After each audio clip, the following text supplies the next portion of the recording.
প্রিয় শিক্ষার্থী, কেমন আছো সবাই? আজকে সেন্টেন্সের 16তম লেকচার নিয়ে তোমাদের সামনে উপস্থিত হয়েছি। 16তম লেকচারে আজকে আমরা আলোচনা করব অ্যাসার্টিভ সেন্টেন্স থেকে কিভাবে অপটেটিভ সেন্টেন্সে রূপান্তর করা যায় এবং অ্যাসার্টিভ সেন্টেন্স থেকে কিভাবে ইম্পারেটিভ সেন্টেন্সে রূপান্তর করা যায়। এই দুটো ট্রান্সফরমেশন অফ সেন্টেন্সের ক্লাস করাতে দুটো লেকচারের প্রয়োজন হবে, অর্থাৎ 16তম লেকচার এবং 17তম লেকচারে দুটো টপিকসই আলোচনা শেষ হয়ে যাবে। তো যে বিষয়টা বলছিলাম যে অ্যাসার্টিভ থেকে অপটেটিভ, অর্থাৎ হচ্ছে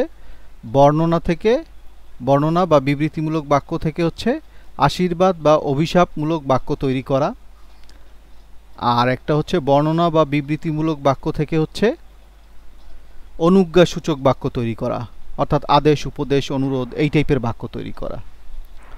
এই দুটো ট্রান্সফরমেশন অফ সেন্টেন্সের ক্লাস আলোচনা করব 16 এবং 17তম লেকচারে। এই বিষয় সম্পর্কিত এর আগে ট্রান্সফরমেশন অফ সেন্টেন্স, তারপর হচ্ছে সেন্টেন্স বলতে কি বুঝি, গঠনগত দিক থেকে সেন্টেন্স কত প্রকার কি কি, অর্থগত দিক থেকে সেন্টেন্স কত প্রকার কি কি, সেগুলো চেনার নিয়ম, তারপর হচ্ছে তার সাপোর্টিং কিছু বিষয় অর্থাৎ ফাইনাইট ভার্ব, তারপর হচ্ছে infinitive, জিরান্ড, verbal noun, present participle, past participle, perfect participle, এই সমস্ত বিষয়গুলা সেন্টেন্সের গত 15টা লেকচারে আলোচনা করা হয়েছে।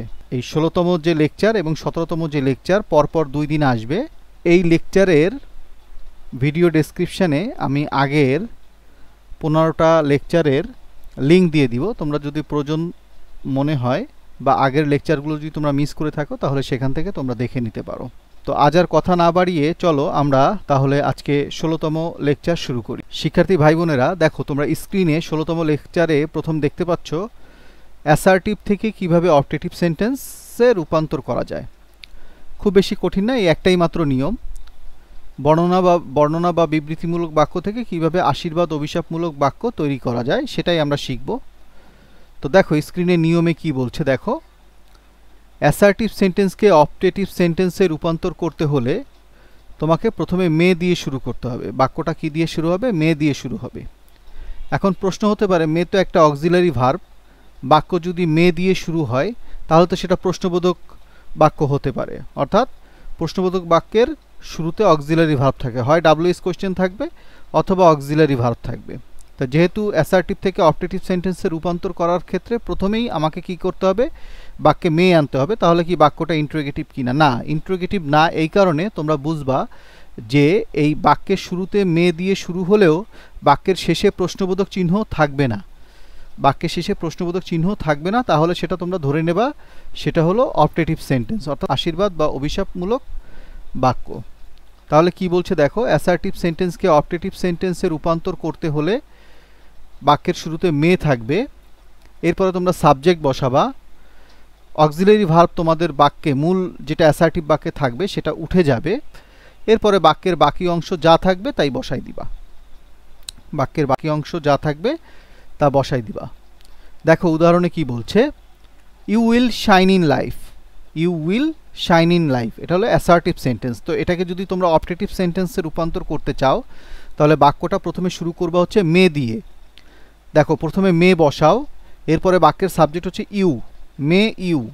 আচ্ছা, এবার অ্যাসার্টিভ বাক্যে দেখো অক্সিলারি ভার্ব ছিল উইল, এই উইলটা উঠে যাবে, তাহলে কি হবে? May you shine in life. বাক্যের শেষে দেখো ফুল স্টপ আছে। একইভাবে দেখো 2 নম্বর নিয়ম, we wish that you will come out successful. We wish that you will come out successful. তাহলে আমাদের কি করতে হবে? বাক্যটা মে দিয়ে শুরু হবে। মে দিয়ে শুরু হওয়ার পরে বাক্যের সাবজেক্ট হচ্ছে ইউ, কারণ কে সাকসেসফুল হবে? You, may you. এবার বাক্যে অক্সিলারি ভার্ব ছিল উইল, এটা উঠে যাচ্ছে, এবং উই উইশ দ্যাট এটা উঠে যাচ্ছে, এটা কিন্তু মের মধ্যে চলে আসতেছে, অর্থাৎ may you come out successful. May you come out successful. 3 নম্বর নিয়মটা দেখো, you will be happy in life. You will be happy in life, বাক্যটা শুরু হবে মে দিয়ে, বাক্যের সাবজেক্ট হচ্ছে you, may you be happy in life. দেখো উইলটা উঠে যাচ্ছে, অক্সিলারি ভার্ব উঠে যাচ্ছে, বাকি যা থাকতেছে তাই বসে যাচ্ছে, may you be happy in life. এটাই হলো অ্যাসার্টিভ থেকে অপটেটিভ করার নিয়ম। যদি এই অ্যাসার্টিভ থেকে অপটেটিভ করার ক্ষেত্রে তোমাদের কোনো সমস্যা অনুভব হয়, তোমরা কমেন্ট করে নিঃসন্দেহে জিজ্ঞেস করতে পারো বিষয়টি সম্পর্কে আরও পরিষ্কার হওয়ার জন্য। শিক্ষার্থী ভাই বোনেরা, দেখো পরের স্লাইডে তোমরা দেখতে পাচ্ছ অ্যাসার্টিভ থেকে ইম্পারেটিভ কিভাবে করা যায়। অর্থাৎ এর আগের স্লাইডে আমরা শিখলাম হচ্ছে অ্যাসার্টিভ থেকে কিভাবে অপটেটিভ করবা। ওই একটাই নিয়মটা ভালোভাবে দেখবা, তাহলে তোমরা অ্যাসার্টিভ বাক্যগুলোকে অপটেটিভ করতে পারবা। এবার বলতেছে অ্যাসার্টিভ সেন্টেন্সকে কিভাবে ইম্পারেটিভ করা যায়, অর্থাৎ বর্ণনা বা বিবৃতিমূলক বাক্যকে কিভাবে আদেশ, উপদেশ, অনুরোধ এই ধরনের অনুজ্ঞাসূচক বাক্য তুমি তৈরি করতে পারো। তো ইম্পারেটিভ সেন্টেন্সে তুমি ট্রান্সফর্ম করার আগে, অর্থাৎ ট্রান্সফরমেশন অফ সেন্টেন্সে তুমি ইম্পারেটিভ করার আগে তোমাকে ইম্পারেটিভ সেন্টেন্সের গঠন রীতি সম্পর্কে জানতে হবে, যে ইম্পারেটিভ সেন্টেন্সগুলো কিভাবে গঠিত হয় এই বিষয়গুলো জানতে হবে। তাহলে অ্যাসার্টিভ সেন্টেন্সকে আমরা ইম্পারেটিভ সেন্টেন্সে রূপান্তর করার আগে ইম্পারেটিভ সেন্টেন্সের গঠন রীতি সম্পর্কে একটু জেনে আসি। চলো দেখো 1 নম্বর নিয়মে বলছে মেইন ভার্বের বেস ফর্ম, মেইন ভার্বের বেস ফর্ম প্লাস হচ্ছে এক্সটেনশন, এটা দিয়ে একরকম ইম্পারেটিভ সেন্টেন্স হইতে পারে। দেখো উদাহরণ দেওয়া আছে গো দেয়ার। দেখো মেইন ভার্বের বেস ফর্ম হচ্ছে গো, তারপরে দেয়ার, গো দেয়ার, কাম হেয়ার ইত্যাদি এই ধরনের হতে পারে। 2 নম্বর দেখো দেওয়া আছে ইম্পারেটিভ সেন্টেন্স ডোন্ট দিয়ে শুরু হইতে পারে, ডোন্ট প্লাস হচ্ছে মেইন ভার্বের বেস ফর্ম প্লাস হচ্ছে এক্সটেনশন, অর্থাৎ don't go home, don't go home, এখানে ডোন্ট দিয়ে শুরু হলো, এরপরে মেইন ভার্বের বেস ফর্ম গো, এরপরে হচ্ছে হোম, ডোন্ট গো হোম। একইভাবে ডোন্ট ইট রাইস ইত্যাদি এই ধরনের বাক্য হইতে পারে ইম্পারেটিভ সেন্টেন্স। 3 নম্বর দেখো সেন্টেন্সের শুরুতে বা শেষে প্লিজ থাকতে পারে, ইম্পারেটিভ সেন্টেন্সের শুরুতে বা শেষে প্লিজ থাকতে পারে, যেমন please help me, do it please, এই টাইপের হইতে পারে। আরেকটা ইম্পারেটিভ সেন্টেন্স হইতে পারে, সেটা হলো লেট দিয়ে শুরু হবে। সেটা কি দিয়ে শুরু হবে? লেট দিয়ে শুরু হবে, যেমন let us go out, let me come in, let's go, let me read the book ইত্যাদি এই ধরনের। তাহলে ইম্পারেটিভ সেন্টেন্স এই 4টা স্টাইলে গঠন রীতিতে হইতে পারে, এটা খেয়াল রাখতে হবে। দেখো এর আগের স্লাইডেই কিন্তু আমি বলেছি যে আমরা অ্যাসার্টিভ থেকে ইম্পারেটিভ শিখছি। তো অ্যাসার্টিভ থেকে ইম্পারেটিভ শেখার আগে ইম্পারেটিভ বাক্যগুলোর গঠন রীতি অনুসারে কীরকম হইতে পারে তার একটা ধারণা তোমাদেরকে দিয়ে আসছি 4টা স্টাইলে।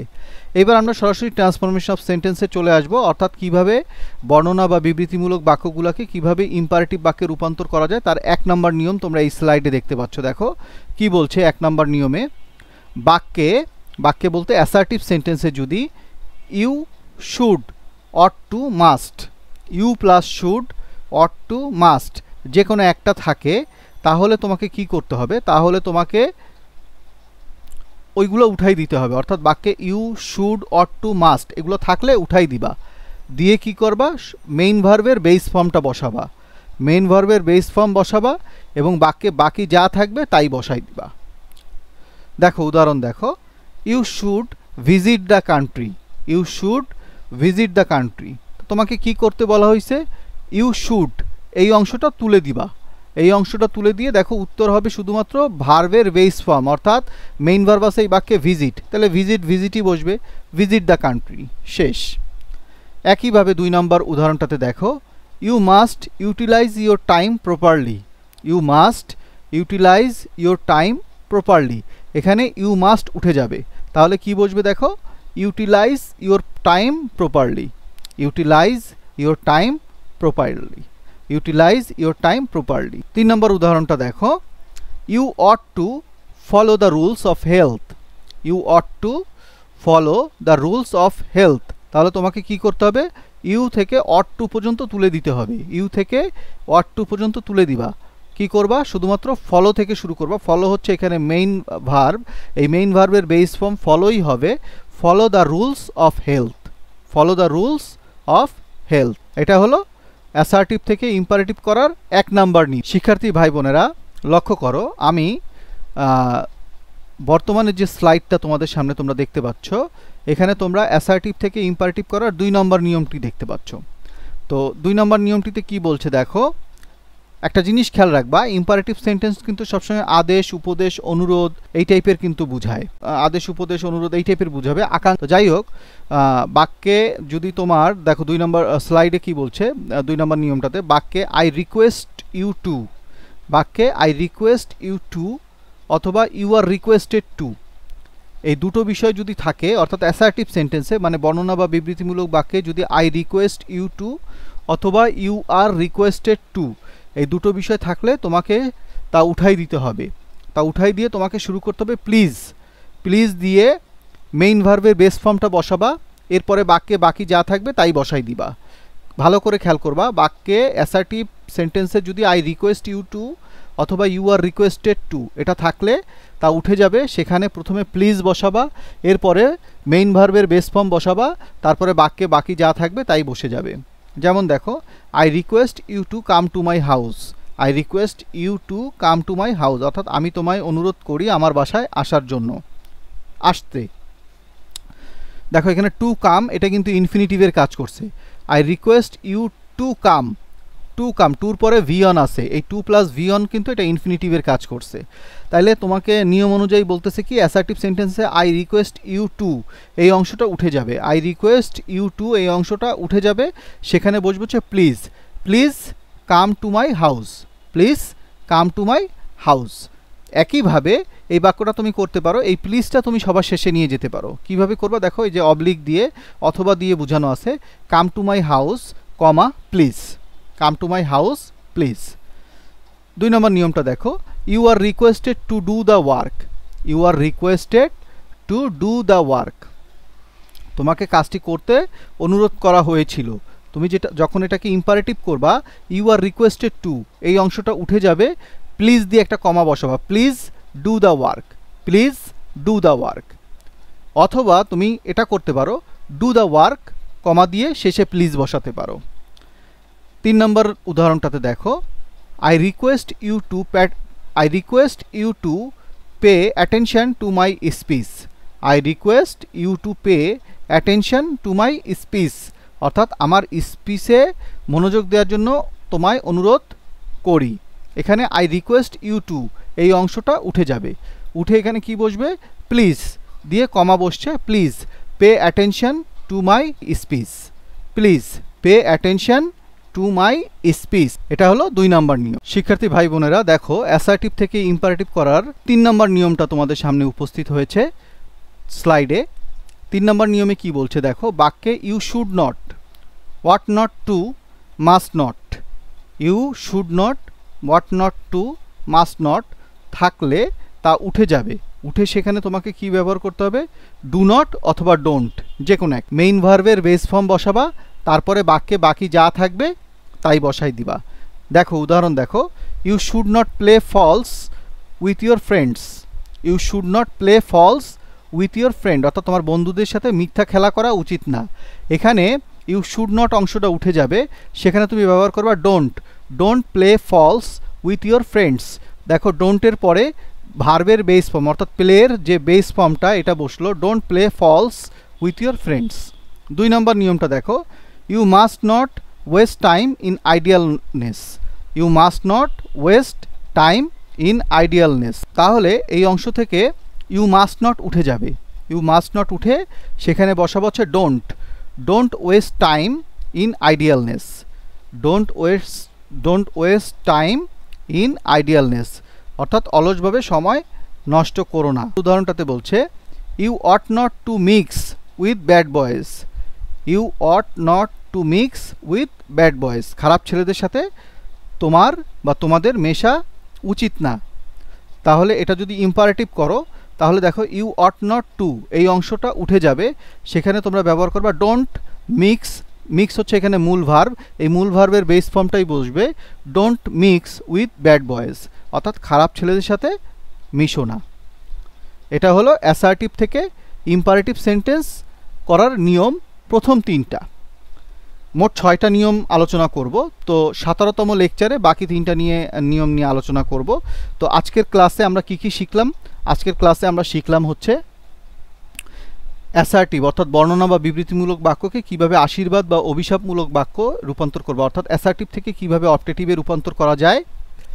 এরপরে হচ্ছে অ্যাসার্টিভ থেকে ইম্পারেটিভ করতে গেলে কি করতে হয়, সেক্ষেত্রে একটা বিষয় প্রথমে আলোচনা করে নিয়েছি যে ইম্পারেটিভ সেন্টেন্সগুলোর গঠন রীতি কেমন হয়। ইম্পারেটিভ সেন্টেন্সের গঠন রীতি নিয়ে আলোচনা ছিল এবং অ্যাসার্টিভ থেকে ইম্পারেটিভ করার 3টা নিয়ম নিয়ে আলোচনা করলাম। আগামী ক্লাসে অর্থাৎ 17তম লেকচারে এই অ্যাসার্টিভ থেকে ইম্পারেটিভ করারই বাকি যে 3টা নিয়ম আছে ওই 3টা নিয়ম নিয়ে আলোচনা করব।